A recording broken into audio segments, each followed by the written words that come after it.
Donc, aujourd'hui, avant de parler de l'évangile de Barnabé, il faut d'abord savoir qui est Barnabé.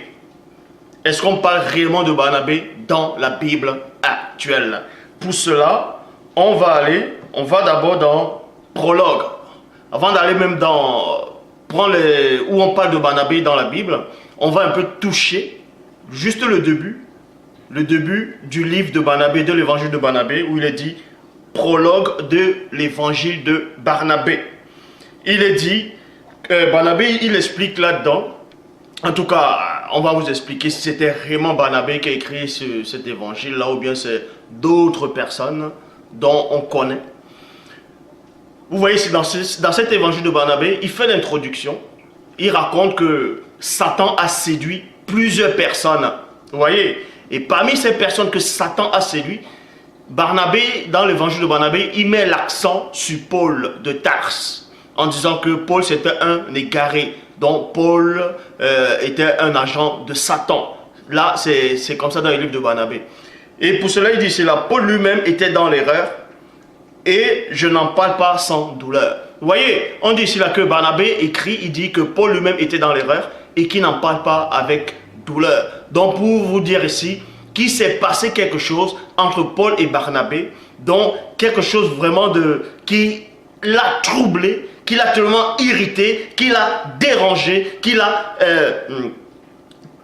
vraiment mis dans un état second, à un point où Barnabé ici, il dit que Satan avait séduit Paul, mais en gros il parle de ça, ça lui fait rien du tout, ça lui fait même pas de douleur, ça lui fait rien du tout.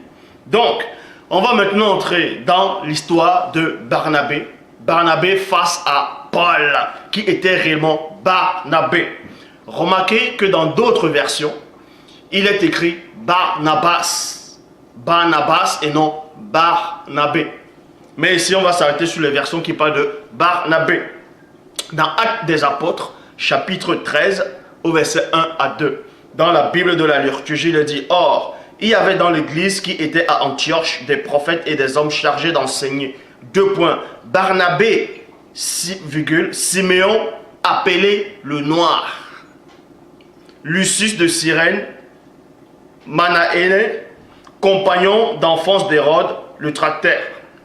Non, plutôt le tétrarque. Et Saul, dont Saul aussi qui est connu sous le nom de Paul, qui sera connu plus tard sous le nom de Paul. On vous dit ici dans Actes des Apôtres, chapitre 13, au verset 1 à 3, qu'il y avait dans une église en Antioche, il y avait des prophètes, des hommes chargés d'enseigner. Ils étaient tous dans une même pièce. Et là, pendant ce moment, il y avait celui dont on nomme Barnabé. Il y avait aussi Saul, donc connu plus tard, comme je dis, sous le nom de Paul. Un jour, qui célébrait le culte du Seigneur et qui jeûnait, l'Esprit Saint leur dit, mettez-moi à part pour moi, Barnabé et Saul, en vue de l'œuvre à laquelle je les ai appelés. Donc ici, on vous dit qu'il y avait des enseignants, il y avait des prophètes, et le Saint-Esprit s'est adressé, le Saint-Esprit a parlé, il a dit de mettre à part Barnabé et Paul, c'est-à-dire et Saul, pour l'œuvre auquel on les a appelés. Donc on les a triés déjà parmi les enseignants, parmi les prophètes. Eux, les deux là, on devait les choisir pour autre chose, pour l'œuvre auquel l'Esprit a décidé, c'est-à-dire l'Esprit a voulu les appeler. Après avoir jeûné et prié, et les avoir imposé les mains, il les laissait partir. Actes des Apôtres, chapitre 13, au verset 4, il est dit, Barnabé et Saul, ainsi envoyés en mission par le Saint-Esprit, se rendit à celui-ci, d'où ils partirent en bateau pour l'île de Chypre. Verset 5. Traduction Abbé Filion dans Acte 13. On vous dit, lorsqu'il fut arrivé à Salamine, qu'il prêchait la parole de Dieu dans la synagogue des Juifs, ils avaient aussi Jean pour les aider. Bon, ce Jean-là, en tout cas, dans Actes des Apôtres, ce Jean-là, qui est aussi parti pour les aider, ce Jean-là n'a rien à voir avec Jean qui était l'apôtre parmi les 12. Ce Jean-là, il est connu sous le nom de Jean-Marc. Vous pouvez vérifier dans toutes les versions aussi. À un moment, on dit Jean, entre parenthèses, celui qui s'appelle Marc. Dans d'autres versions, on dit Jean-Marc. Donc, il y avait cet homme-là, connu sous le nom de Jean-Marc. Ici, on dit Jean, mais plus tard, on vous montre que c'était Jean-Marc. Bon, je relis dans Actes des Apôtres, chapitre 13, au verset 5. Traduction Abbé Filion. Lorsqu'il fut arrivé à Salamine, il prêchait la parole de Dieu dans les synagogues des Juifs. Ils avaient aussi Jean-Marc pour les aider. Point. Actes des Apôtres, chapitre 13, au verset 6 à 9. Bible de la liturgie. Ayant traversé toute l'île jusqu'à Patmos, il rencontrait un mage. Un mage. Dans d'autres versions, on dit un magicien. Donc, il rencontrait ici un mage, un faux prophète. C'était un juif du nom de Bar-Jissé. Donc, ce qui veut dire fils de Jissé. Donc, Bar-Jissé, qui vivait auprès du proconsul Sengis Paulus, un homme avisé. Celui-ci fit venir Barnabé plutôt, et Saul. Il fit venir Barnabé et Saul. Et Saul, car il avait le désir d'entendre la parole de Dieu. Alors, en face d'eux, se dressait Élimas. Élimas le mage. Dans d'autres versions, c'est le magicien. Élimas le mage. Car ainsi se traduit son nom. Vous voyez, qu'il cherchait à détourner le proconsul de la foi. Mais Saul, c'est-à-dire Paul, mais Saul, appelé aussi Paul, virgule, rempli, on vous dit ici là, rempli d'esprit saint, le fixa du regard et dit, versets 10 à 12 de Actes 13. Toi qui es plein de toutes sortes de méchanceté, de fausseté et de méchanceté, fils du diable, dans notre version du fils de Satan, ennemi de tout ce qui est juste, n'en finiras-tu pas de faire dévier les chemins du Seigneur qui sont droits? Point d'interrogation. Donc on dit cela, que ce sorcier-là, ce magicien, ce mage, a troublé un homme, en tout cas dans les Bibles actuelles, un homme très important, pour le faire détourner de la voie pour qu'il n'écoute pas la parole. Et Paul a vu cela, il s'est dressé face à cet homme, face à cette personne qui se prenait pour un sorcier, qui pensait avoir des dons, des pouvoirs. Paul n'a pas eu peur, il est allé droit dans les yeux, Paul l'a affronté. Et Paul, c'est-à-dire l'a pointé le doigt, et Paul l'a donné une bonne correction. La correction ici, c'est quoi? Donc, plus tard, vous comprenez que Paul l'a frappé spirituellement, et il est resté dans l'obscurité, ainsi de suite. Bon, Actes 13, Bible, parole de vie. Paul et ceux qui l'accompagnaient prenaient le bateau. Bon, là maintenant, c'est plus tard, dans Actes. Voilà, je lis, bon. Maintenant, voici que la main du Seigneur est sur toi. Ils disent que la main du Seigneur est sur toi. Tu vas être aveugle et tu ne verras plus le soleil jusqu'au moment fixé. Et aussitôt tombait sur lui brouillard et ténèbres. Il tournait en rond, cherchant une main pour le guider. Donc il est devenu aveugle. Paul l'a rendu aveugle. Vous voyez. Alors cet homme important là, ayant vu ce qui s'était passé, devint croyant, car il était frappé par l'enseignement du Seigneur. Actes des Apôtres 13. Dans la Bible Parole de vie, on dit, Paul et ceux qui l'accompagnaient prenaient le bateau à Patmos et ils vont à Pergé, en Pamphylie. Alors Jean-Marc, point, il y a d'abord ici, point. Alors Jean-Marc les quitte et retourne à Jérusalem. Donc Jean-Marc les quitte et retourne à Jérusalem. On ne vous dit pas le pourquoi Jean-Marc a quitté Paul et Barnabé. Toujours est-il que ce personnage-là, connu sous le nom de Jean-Marc, les a quittés. Dans d'autres versions, on dit il les a abandonnés. Et il est parti suivre sa route. Il est allé ailleurs.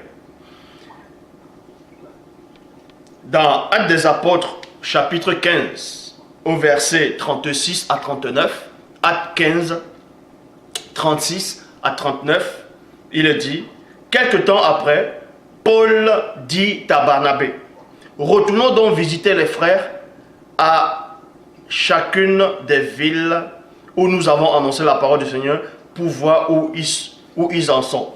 Barnabé voulut amener aussi Jean appelé Marc. Vous voyez ici là, quand ce Jean-Marc là les a abandonnés, les a laissés, Paul et Barnabé ont travaillé, ont beaucoup travaillé, ils ont œuvré, vous allez lire dans la suite, ils ont fait des miracles,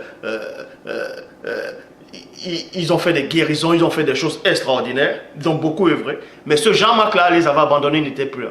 Et Paul maintenant, il dit, retournons, vous voyez comme je lis, quelque temps après, Paul dit à Barnabé, retournons donc visiter les frères à chacune des villes où nous avons annoncé la parole du Seigneur pour voir où ils en sont. Barnabé voulut aussi amener Jean appelé Marc. Et c'est là où ils ont revu ce Jean-Marc là. Et Barnabé maintenant a voulu prendre ce Jean-Marc là pour qu'il continue à marcher avec eux. Mais on vous dit cela, Paul n'était pas d'avis d'amener cet homme, virgule, il les avait quittés. Non, qui les avait quittés à partir de la Pamphylie et ne les avait plus accompagnés dans leurs tâches. Les aspirations devinrent telles qu'ils se séparaient l'un et l'autre. Barnabé amena Marc et s'embarqua pour Chypre. Bible du Semeur, le désaccord fut si profond qu'ils se séparèrent. Bible parole de vie, Paul et Barnabé oui là, ici on dit Barnabas, mais c'est Barnabé, ne sont pas du tout d'accord et ils finissent par se séparer. Traduction du Monde Nouveau, alors il y eut une violente explosion de colère. Vous voyez? Si bien qu'ils se séparaient l'un et l'autre. Traduction Pirate Clama, Eliéna, il est dit, l'animosité fut telle qu'ils se séparaient l'un et l'autre et que Barnabé, virgule, prenait Marc avec lui, s'embarqua pour Chypre. Donc, vous voyez ici qu'il y a eu un désaccord entre ces deux apôtres-là. Un désaccord violent. Ici, vous pouvez lire plusieurs versions. Ils se sont réellement pris la tête à un point où ils se sont séparés. Mais Jean-Marc, lui, Barnabé, lui, est parti avec Jean-Marc. La question est de savoir ce qui s'est passé là, c'est très important. La question est maintenant de savoir qui c'est qui avait raison.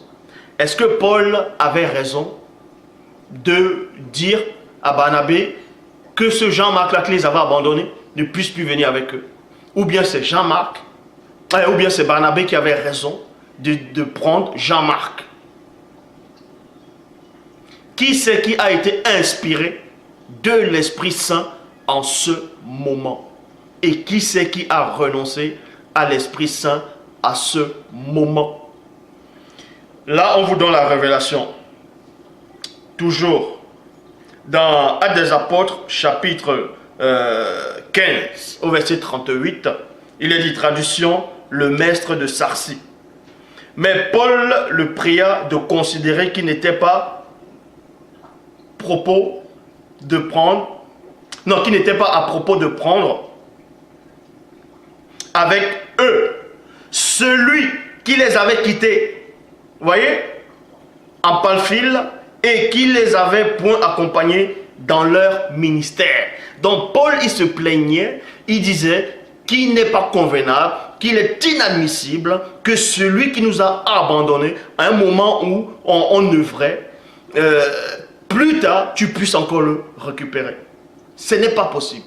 Paul a dit, ce n'est pas possible. Celui qui nous a abandonnés en chemin, nous sommes partis, on a œuvré beaucoup, il n'était plus là. Et plus tard maintenant, tu veux le reprendre pour le remettre dans le groupe, dans le cercle.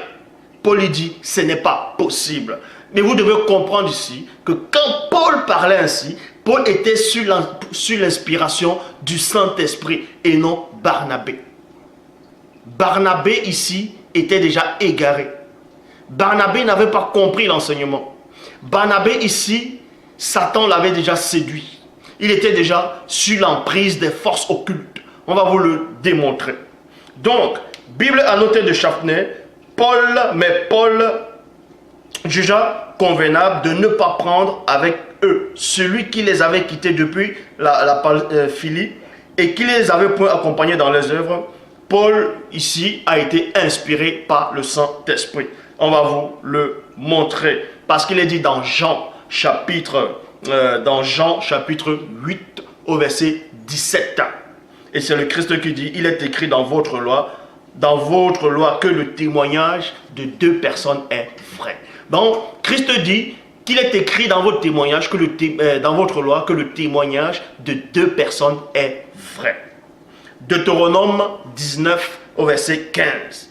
Un seul témoin ne suffira pas contre un homme pour contester un crime ou un péché. Virgule, je m'arrête d'abord là. Donc, Paul ici était un seul homme qui contestait avec Barnabé par rapport à la conduite que Jean-Marc avait eue vis-à-vis d'eux quand il les a abandonnés.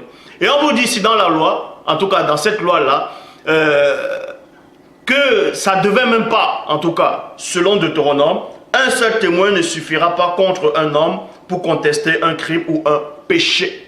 Voyez?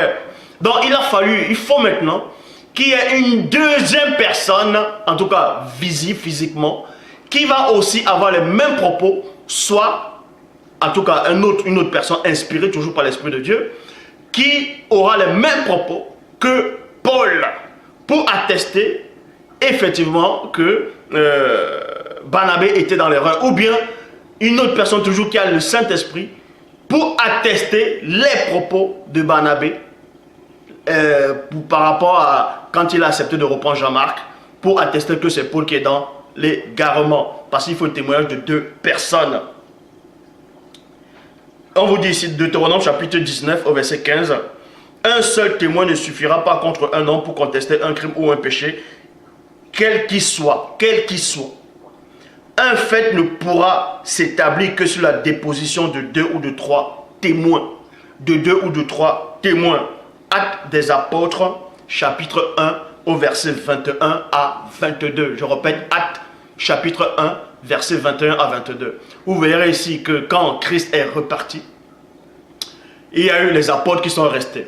Et c'est-à-dire Pierre, il se lève, il dit, nous devons donc choisir l'un de ceux qui nous ont accompagnés durant tout le temps où le Seigneur Christ sillonnait le pays avec nous.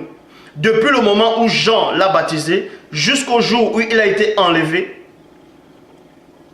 au milieu de nous. Cet homme sera ainsi, avec nous un témoin de sa résurrection. Donc, c'est-à-dire Pierre ici, pour remplacer l'apôtre Judas, selon la Bible actuelle, pour remplacer l'apôtre, il dit à ses autres frères, il dit aux autres apôtres qu'il faut maintenant qu'on choisisse une personne qui nous a accompagnés depuis le début. Donc quelqu'un qui ne nous a même pas lâché un seul moment. Est-ce que vous comprenez?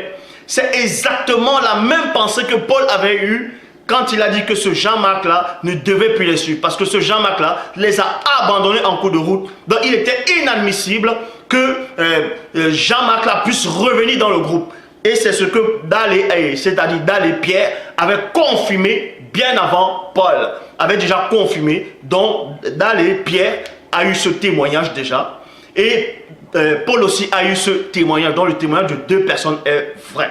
Et dans Deutéronome, on parle de deux ou de trois personnes. La troisième, ici, là, c'est quoi? Pas personne, mais c'est le Saint-Esprit qui avait inspiré Paul en disant à Paul que cet homme-là ne doit plus marcher avec eux parce qu'il les a abandonnés en cours de route. Est-ce que vous comprenez? Donc,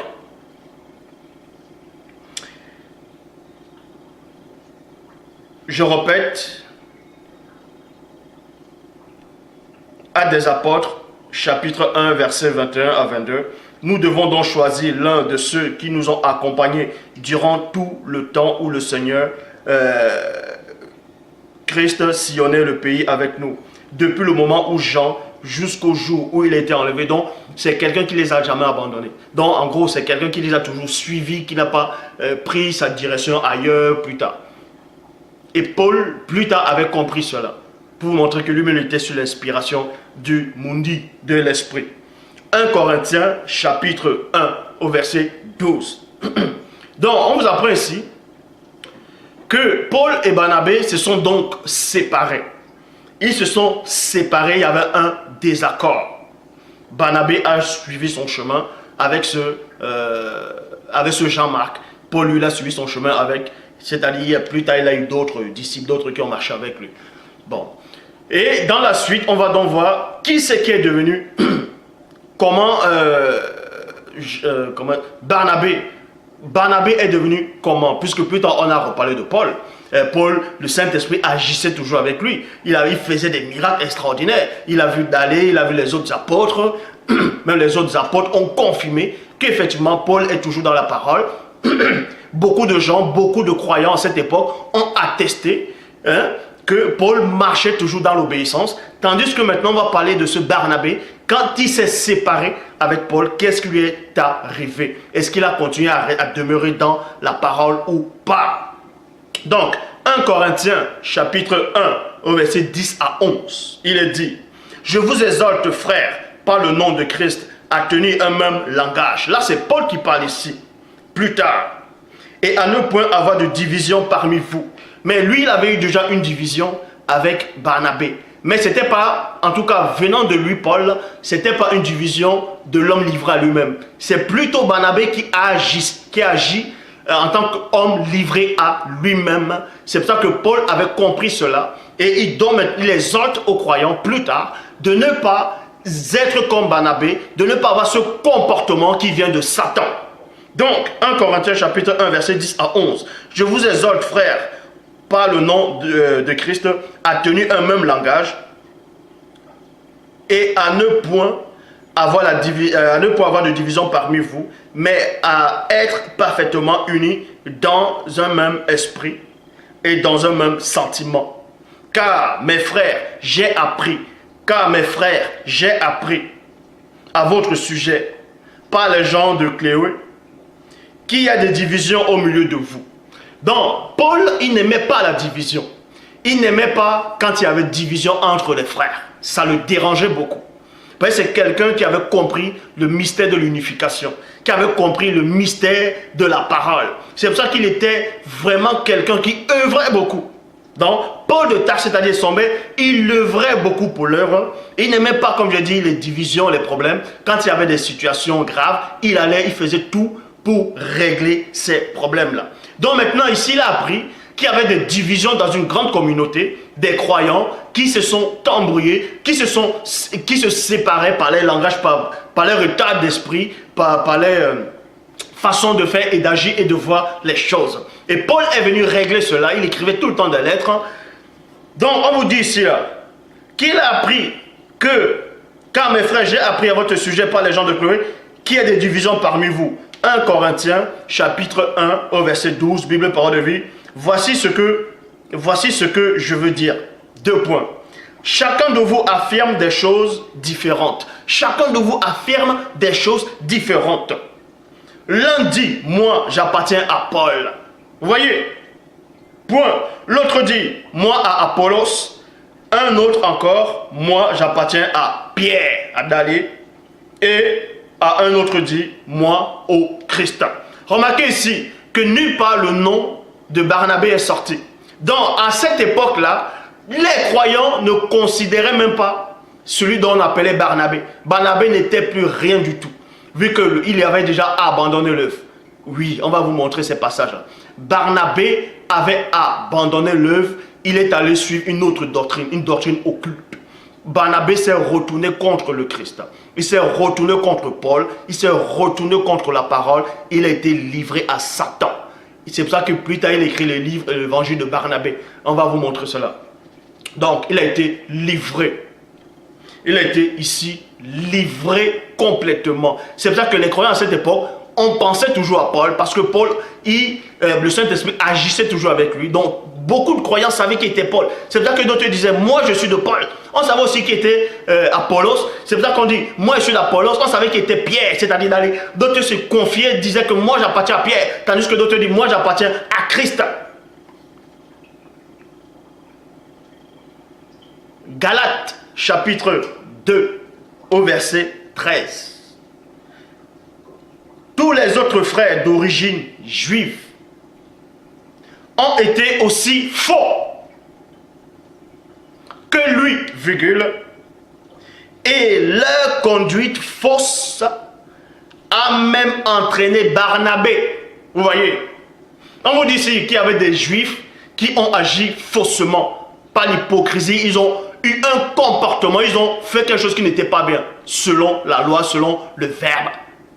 Vous voyez, dans Galates chapitre 2 au verset 13. Tous les autres frères d'origine juive ont été aussi faux que lui, virgule, et leur conduite fausse a même entraîné Barnabé. Leur conduite fausse a même entraîné Barnabé. A même entraîné Barnabé. Remarquez ici, ça a entraîné Barnabé et Barnabé est resté dans cet état. Barnabé est resté dans cet état d'égarement. Et après, il s'est retourné, comme je dis, contre le Christ, contre le Verbe, contre la communauté. Parce qu'à un moment, Dallé avait aussi mal agi, mais Paul l'a repris. Et Dallé est revenu. Or, nulle part c'est écrit que Paul a repris Barnabé, parce que Barnabé ne pouvait plus être repris. Parce qu'il avait renoncé. Il était devenu rétrograde, apostasie. Il était devenu un loup pour la communauté. Et maintenant, on vous apprend que le livre, l'évangile de Barnabé est sorti. On va donc vérifier maintenant ce qui est écrit dans l'évangile de Barnabé.